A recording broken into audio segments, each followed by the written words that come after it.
Hello everyone and welcome to my YouTube channel. तो आज हम स्टार्ट कर रहे हैं क्लास 11th के first chapter the living world के सेकंड पार्ट को। इस सेकंड पार्ट में हम समझेंगे diversity in the living world के बारे में और साथ साथ टेक्सोनोमिक कैटेगरीज के बारे में। चलिए स्टार्ट करते हैं। सबसे पहले बात करते हैं बायोडाइवर्सिटी की कि बायोडाइवर्सिटी क्या है। तो जो हमारी बायोडाइवर्सिटी का मतलब है बायोलॉजिकल डाइवर्सिटी, क्योंकि हमारे प्लेनेट अर्थ पर डिफरेंट टाइप्स के जो है ऑर्गेनिजम्स प्रेजेंट हैं, डिफरेंट नंबर्स में जो है ऑर्गेनिजम्स प्रेजेंट हैं, तो ये एक डाइवर्सिटी शो करता है। और जब अगर हम ऑर्गेनिजम्स की डाइवर्सिटी की बात कर रहे हैं तो हम इसे कहेंगे बायोडाइवर्सिटी, बायोलॉजिकल डाइवर्सिटी। अब अगर हम आगे समझें तो प्लेनेट अर्थ पर जो है अब तक 1.7 टू 1.8 मिलियन स्पीसीज जो हैं वो अब तक साइंटिस्ट ने डिस्कवर कर ली हैं। और ऐसा माना जाता है कि अराउंड 5 टू 50 मिलियन स्पीसीज जो हैं इन टोटल प्रेजेंट हैं हमारे प्लेनेट पर। तो यानी कि अभी बहुत सारी स्पीसीज ऐसी हैं जिन्हें डिस्कवर करना अभी बाकी है। अब अगर हम आगे समझे तो हमारे सामने दो इंपॉर्टेंट टर्म्स आती हैं। एक है टेक्सोनोमी। टेक्सोनोमी का मतलब होता है study of identification, classification and nomenclature of organisms, यानी कि ऑर्गेनिजम्स को कैसे आइडेंटिफाई किया जाता है, कैसे क्लासिफाई किया जाता है और कैसे उनकी नेमिंग होती है, कैसे उनका नेम दिया जाता है। इसकी स्टडी को कहते हैं टेक्सोनोमी। अनदर जो वर्ड है वो है सिस्टमैटिक्स। सिस्टमैटिक्स का मतलब होता है सिस्टमैटिक अरेंजमेंट करना। और सिस्टमैटिक अरेंजमेंट किस बेसिस पर करना? इवोल्यूशनरी रिलेशनशिप के बेसिस पर। तो बेसिकली जो फिशेज हैं वो इवोल्यूशनरी जो है रिलेटेड है किनसे? एम्फीबियन से। एम्फीबियंस जो हैं वो किसके साथ रिलेट करते हैं फर्दर? रेप्टाइल्स के साथ। रेप्टाइल्स किसके साथ फर्दर रिलेट करते हैं? बोथ मैमल्स के साथ एंड एव्स के साथ। एव्स यानी कि बर्ड्स के साथ।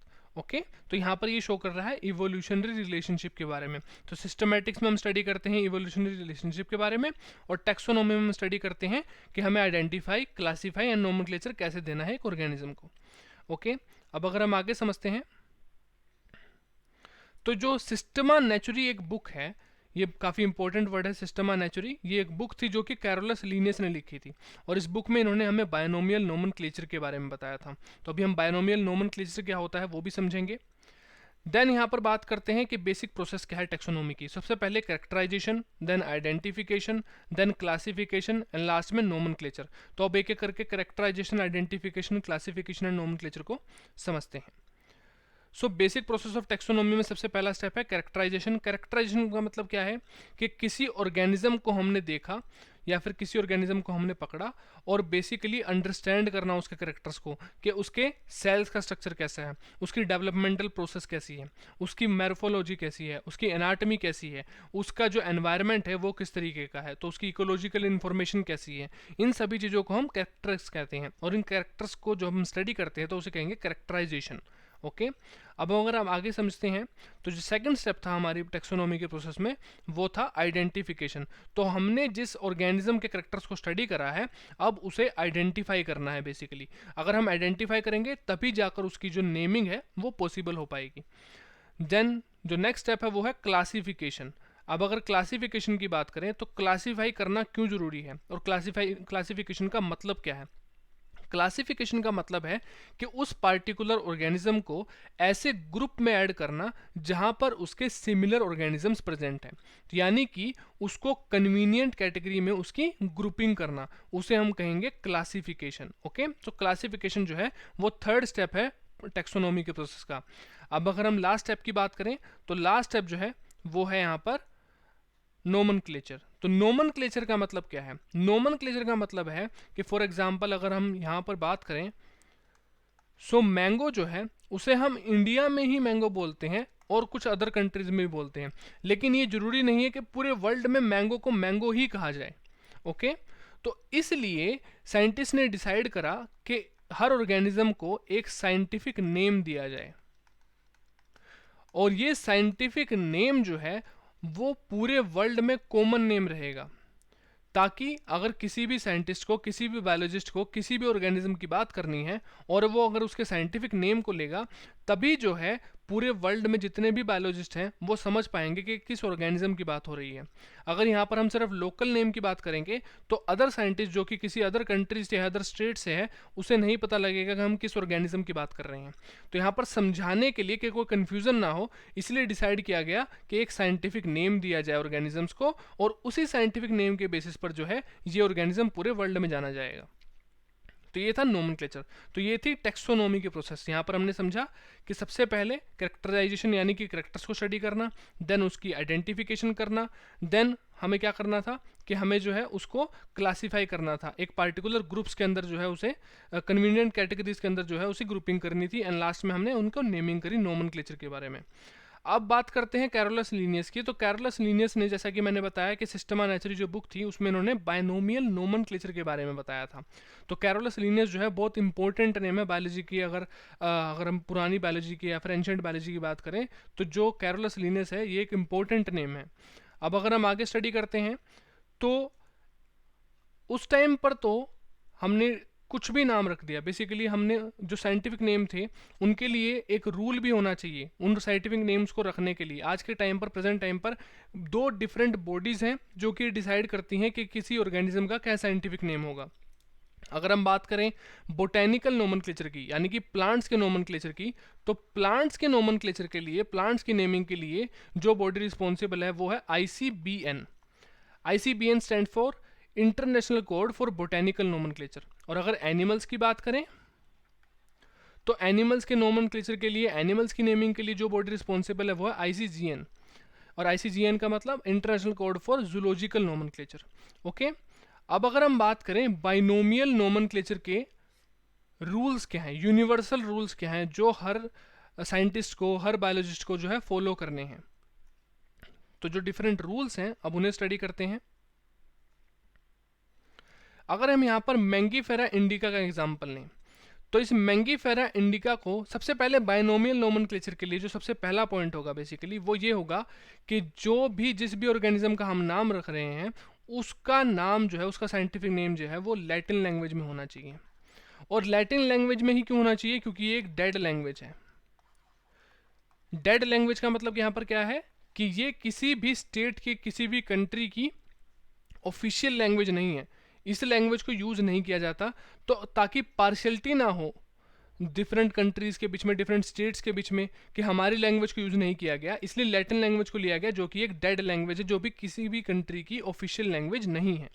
अब अगर हम सेकंड पॉइंट की बात करें तो सेकंड पॉइंट यहाँ पर क्या होगा कि अगर कभी भी किसी भी साइंटिफिक नेम को, किसी भी ऑर्गेनिज्म के साइंटिफिक नेम को हम लिखते हैं तो उसे हमें इटैलिक्स में लिखना है। अगर फॉर एग्जांपल आप कंप्यूटर यूज़ करते हैं या फिर स्मार्टफोन यूज़ करते हैं तो उसके अंदर आप हमेशा किसी भी साइंटिफिक नेम को इटैलिक्स में लिखेंगे। लेकिन अगर आप अपनी नोटबुक में लिख रहे हैं तो आप जो भी साइंटिफिक नेम है, फॉर एग्जाम्पल अगर हम मैंगो की ही बात करें तो मैंगो का जो साइंटिफिक नेम है वो है मैंगीफेरा इंडिका। अब इस मैंगीफेरा इंडिका को आपको अंडरलाइन करना होगा। मैंगीफेरा को अलग अंडरलाइन करना है, इंडिका को अलग अंडरलाइन करना है। ये एक रूल है जो आपको फॉलो करना ही पड़ेगा। देन मैंगीफेरा जो है, या फिर अगर किसी और ऑर्गेनिज्म की बात करें तो जो फर्स्ट लेटर है तो वो क्या है, वो जीनस है। ओके, तो मैंगीफेरा यहाँ पर क्या शो कर रहा है? जीनस का नेम शो कर रहा है। इंडिका यहाँ पर क्या शो कर रहा है? स्पीसीज का नेम।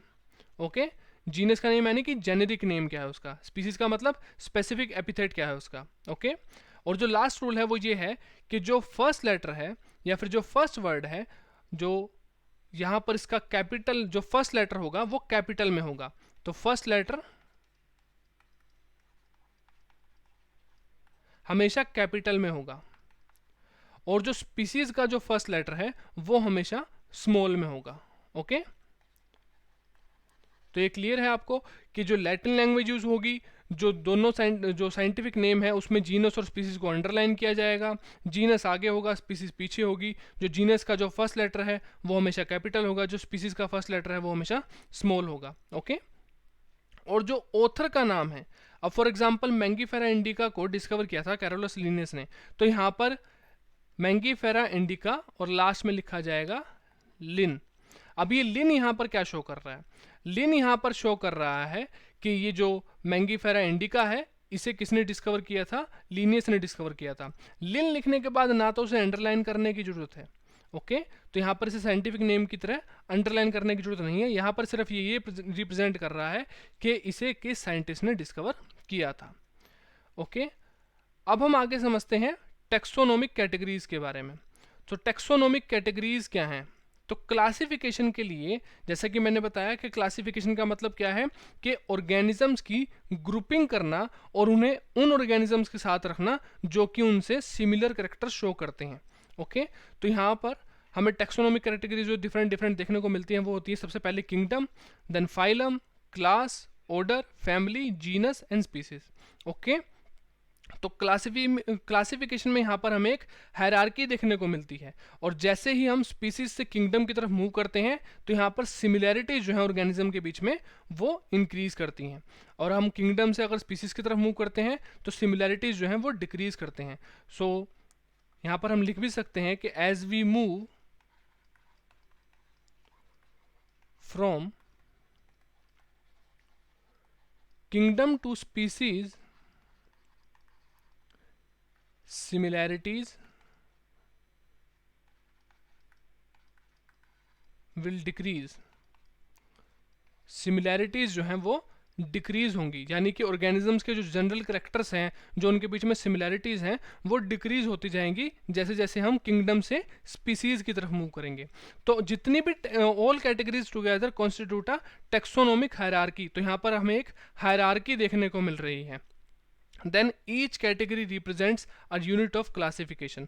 तो हर जो यहाँ पर कैटेगरी है, चाहे हम सिर्फ जीनस की बात करें, चाहे ऑर्डर की बात करें, चाहे फैमिली की बात करें, किसी की भी बात करें, तो ये रिप्रेजेंट कर रही है एक यूनिट ऑफ क्लासिफिकेशन को। ओके और एक पार्टिकुलर ग्रुप को, यानी कि किंगडम से लेकर स्पीसीज तक के जितने भी यहाँ पर डिफरेंट ग्रुप्स हैं, इन्हें हम क्या कहते हैं? इन्हें कहते हैं हम टैक्सोन।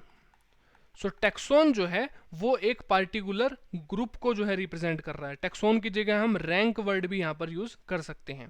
तो टैक्सोन, रैंक ये सेम चीज है, यानी कि स्पीसीज एक रैंक है, देन जीनस एक रैंक है, देन फैमिली एक रैंक है। ओके अब हम समझते हैं डिफरेंट टैक्सोनोमिक कैटेगरीज को जो है डिटेल में। अब अगर हम एग्जाम्पल लेते हैं ह्यूमंस का, तो ह्यूमंस का यानी कि हमारा एग्जाम्पल जो है, तो हमारी स्पीसीज क्या है? सैपियंस। हमारा जीनस क्या है? होमो।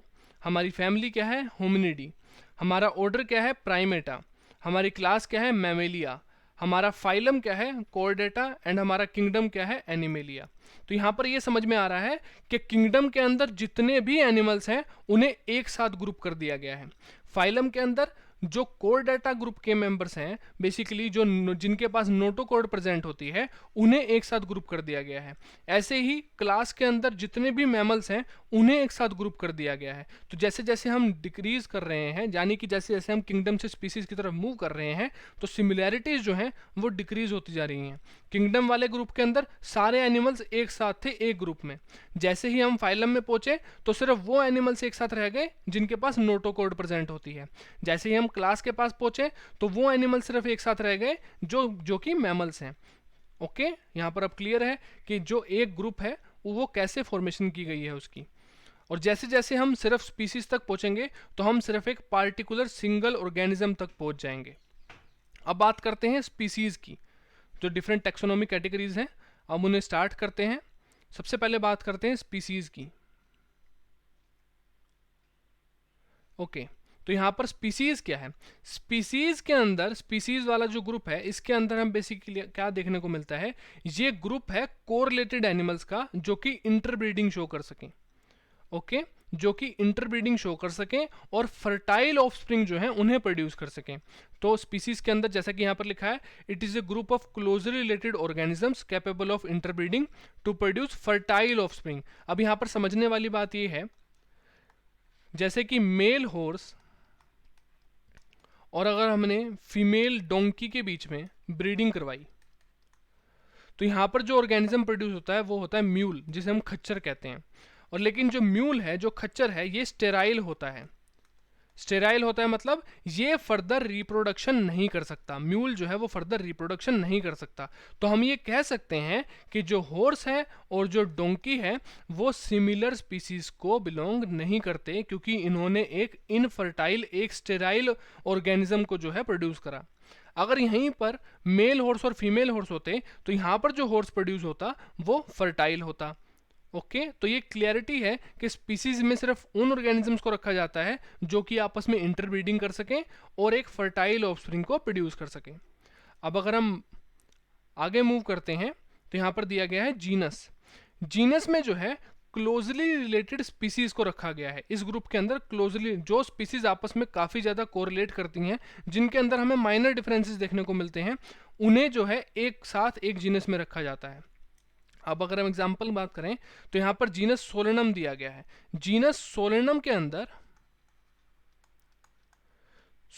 अंदर हमें क्या क्या देखने को मिलता है? सोलेनम के अंदर में ट्यूबरोसम भी देखने को मिलता है, और जीनस सोलेनम के अंदर ही हमें, यहाँ पर मैं सिर्फ एस लिख रहा हूँ सोलेनम को, यहाँ पर हमें लाइकोपर्सिकम भी देखने को मिलता है, लाइकोपर्सिकम। अब जो सोलेनम ट्यूबरोसम है ये है पोटैटो, इसका कॉमन नेम हम जानते हैं इसे पोटैटो के नाम से। सोलेनम लाइकोपर्सिकम को हम जानते हैं टोमेटो के नाम से। ओके तो यहाँ पर हमें क्या देखने को मिलता है कि इनके जो जीनस है, जो सोलेनम यहाँ पर जीनस है वो सेम है, लेकिन जो स्पीसीज है वो डिफरेंट है। ओके तो ये दोनों के अंदर कुछ हद तक इतनी सिमिलैरिटीज थी कि इन्हें एक जीनस में रखा गया, लेकिन ये कंप्लीटली सिमिलर नहीं थे, इसलिए इन्हें डिफरेंट स्पीसीज दी गई। ओके अब क्लियर हो गया होगा।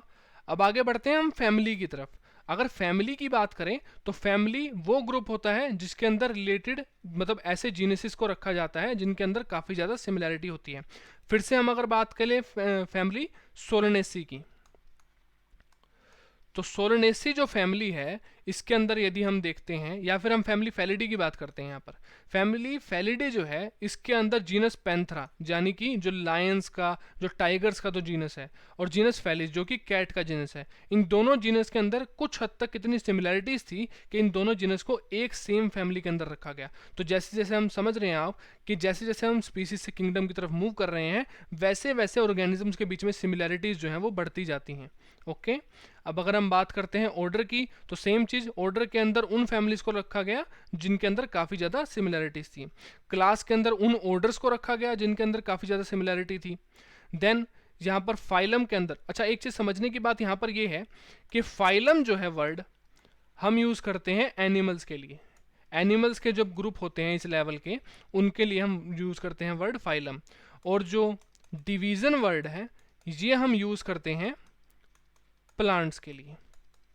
ओके सो फाइलम हम यूज करते हैं एनिमल्स के लिए, डिवीजन हम यूज करते हैं प्लांट्स के लिए। अब अगर हम आगे मूव करें तो यहां पर हमें देखने को मिलता है किंगडम। तो किंगडम जो है वो हाईएस्ट कैटेगरी होती है, किंगडम से ऊपर कुछ नहीं होता। किंगडम जो है वो हाईएस्ट कैटेगरी है, और किंगडम के अंदर हमें सिमिलर फाइलम और डिवीजन वाले जो हैं ऑर्गेनिजम्स एक ग्रुप में देखने को मिलते हैं। बेसिकली यहाँ पर जैसे कि प्लांट किंगडम आपने सुना होगा, plant kingdom, animal kingdom, right. तो यहाँ पर ये डिफरेंट जो है किंगडम्स की फॉर्मेशन हो जाती है। प्लांट किंगडम के अंदर सारे प्लांट्स, एनिमल किंगडम के अंदर सारे एनिमल्स, चाहे उनके अंदर कितनी भी सिमिलैरिटीज हो चाहे कितनी भी डिससिमिलैरिटीज हो, उनको सबको एक ही ग्रुप में रखा गया। ओके अब बात करते हैं जो लास्ट पार्ट है हमारे आज के इस लेक्चर का, वो है organisms with their taxonomic categories. तो बेसिकली ये हम पहले भी डिस्कस कर चुके हैं कि जैसे जो मैन है उसका कॉमन नेम हम मैन बोल देते हैं, लेकिन जो बायोलॉजिकल नेम है वो होमो सैपियंस है। जीनस यहाँ पर होमो है, फैमिली होमिनिडे है, ऑर्डर प्राइमेटा है, क्लास मैमेलिया है, फाइलम कॉर्डेटा है, किंगडम एनिमेलिया है। ओके तो यहाँ पर ये डिफरेंट जो है कैटेगरीज दी गई हैं, आप इसका स्क्रीनशॉट ले सकते हैं और इसे याद कर सकते हैं। आई थिंक ये एनसीईआरटी की बुक में भी है, तो आप इसे वहाँ से भी देख सकते हैं। अब जो हमारा नेक्स्ट लेक्चर होगा वो होगा टेक्सोनॉमिकल एड्स के ऊपर, और ये हमारा इस चैप्टर का लास्ट लेक्चर होगा। तो अगर आपको वीडियो पसंद आई हो तो इसे अपने फ्रेंड्स के साथ शेयर करें, अपने क्लासमेट्स के साथ शेयर करें। एक आपको कंप्लीट रिवीजन मिल जाता है यहाँ पर इन वीडियोस से। एक छोटे टाइम पीरियड के अंदर आपको एक पूरा चैप्टर रिवाइज करने के लिए मिल जाता है, कुछ नई चीज़ें सुनने को मिल जाती हैं। तो आप अपने फ्रेंड्स के साथ शेयर करें। वीडियो अगर पसंद आई हो तो लाइक करें, और अगर आपको हमारा चैनल पसंद आया हो तो सब्सक्राइब करें। अगर पसंद नहीं आया तो नेक्स्ट टाइम ट्राई करें। Okay thank you very much.